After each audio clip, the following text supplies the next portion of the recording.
बच्चों ये last article है रिलेशंस का, कंपोजिशन ऑफ टू रिलेशंस। मतलब दो रिलेशंस को हम किस तरीके से एक दूसरे के साथ कंबाइन कर सकते हैं, देखते हैं। मान लो ये तीन सेट हैं ए बी सी और आर सबसेट है ए क्रॉस बी का। मतलब आर एक रिलेशन है फ्रॉम ए टू बी और एस कोई दूसरा रिलेशन है from B to C.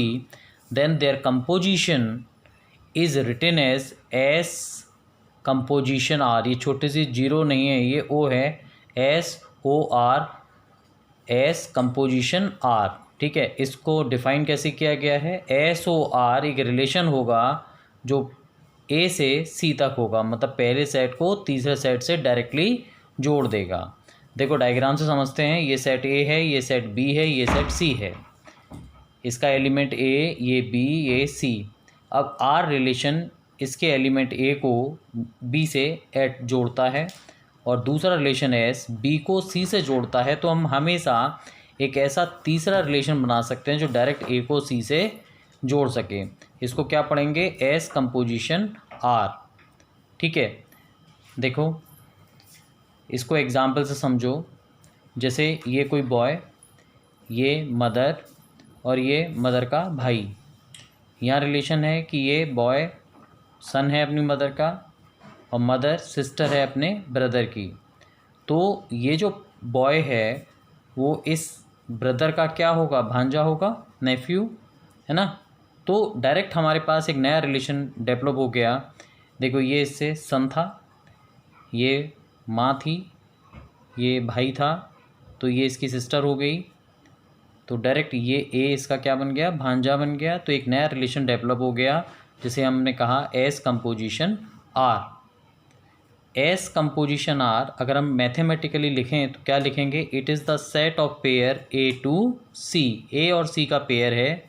There exist such that there exist, भाई ए को सी से डायरेक्ट जोड़ने के लिए एक ऐसा बीच में ब्रिज एलिमेंट होगा बी, जो ए को बी से रिलेट करता होगा और बी को बी सी से रिलेट होता होगा।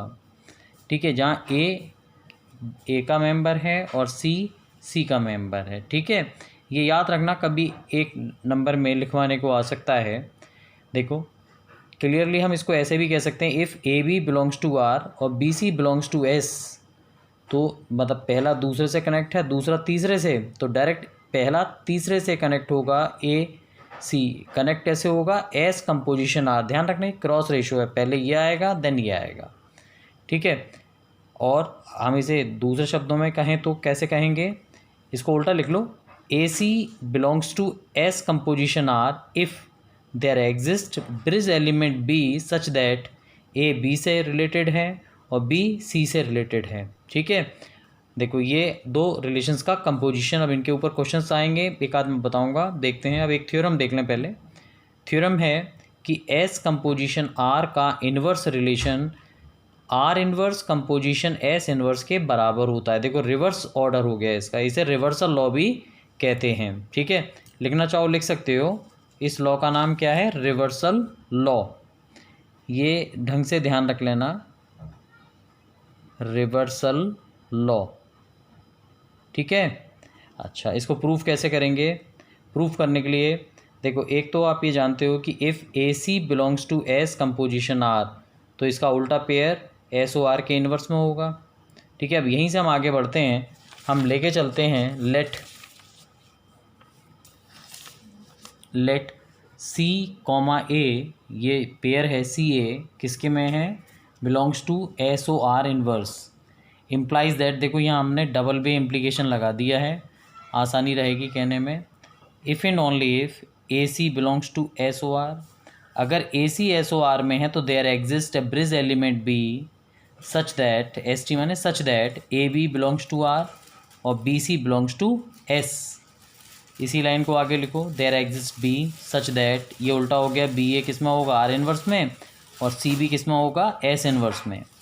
अब क्या करो, इसको पहले लिखो, इसे बाद में लिख दो। वही लाइन उतर के आ गई, सी बी एस इन्वर्स में है और बी ए आर इन्वर्स में है। तो देखो बी ब्रिज एलिमेंट का काम कर रहा है, सी बी से, बी ए से, तो सी डायरेक्ट कैसे कनेक्ट होगा? ए से कनेक्ट होगा। और क्रॉस रेशो, पहले आर इन्वर्स आएगा देन एस इन्वर्स। तो c a belongs to R inverse composition S inverse. हम इसका एलिमेंट लेके चले थे सी ए किसका, एस ओ आर इन्वर्स का। दिखा दिया किस में है, ये R inverse composition S inverse में है।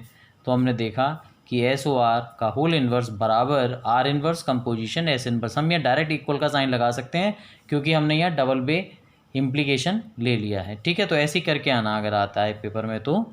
अब देखो कुछ एग्जाम्पल देख लेते हैं, बहुत इंपॉर्टेंट एग्जाम्पल है।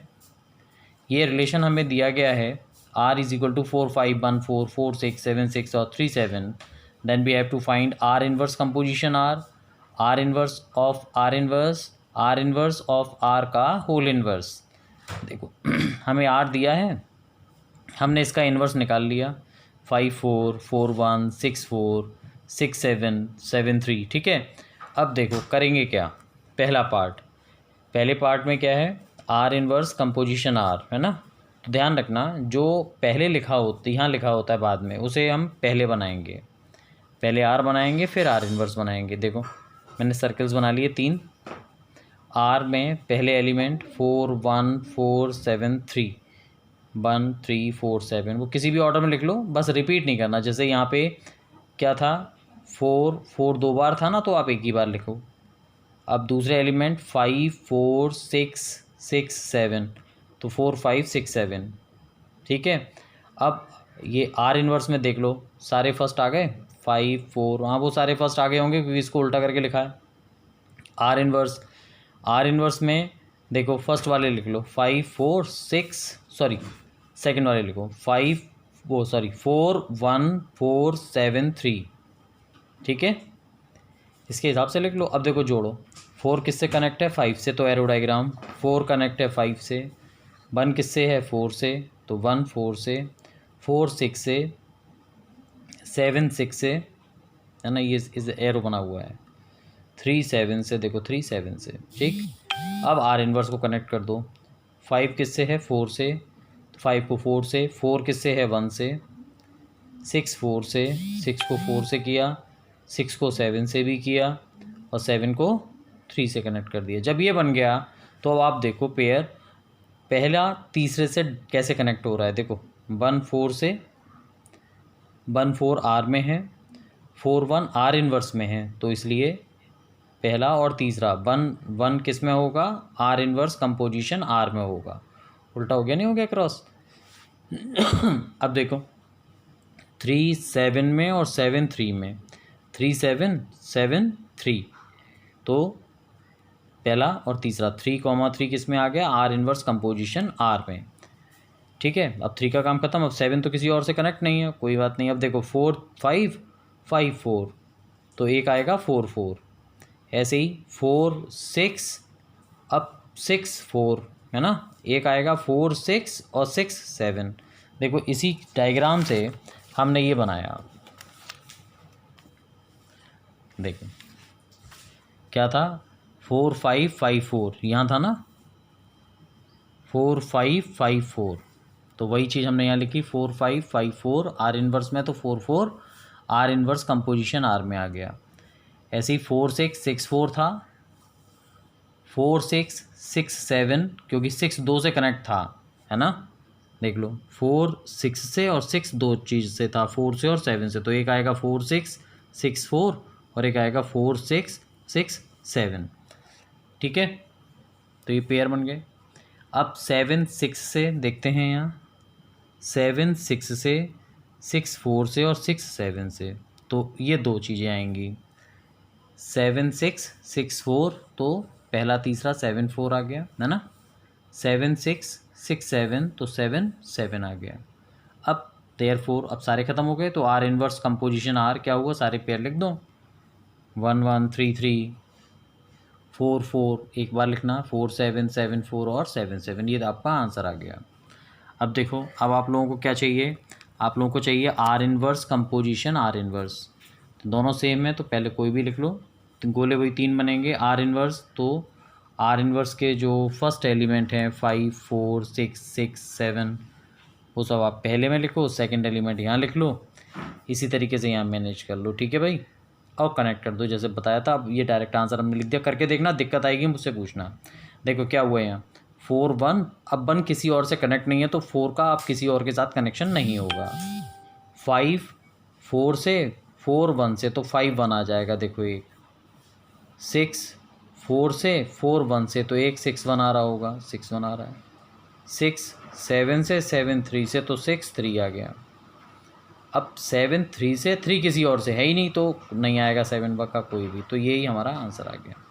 हमें चाहिए आर इन्वर्स कंपोजिशन, आर का इन्वर्स। तो पहले वाले पार्ट में आप लोग ये निकाल चुके हो, देखो फर्स्ट वाले पार्ट में ऐसे निकाल लो, बाद में इसका इन्वर्स कर लो, ठीक है भाई। तो ये इस तरह का क्वेश्चन पेपर के लिए बहुत इंपॉर्टेंट है, इसे ढंग से करना। अब रिलेशन हमने ख़त्म कर दिया, अब नेक्स्ट टर्न होगा फंक्शंस का, ठीक है, ओके।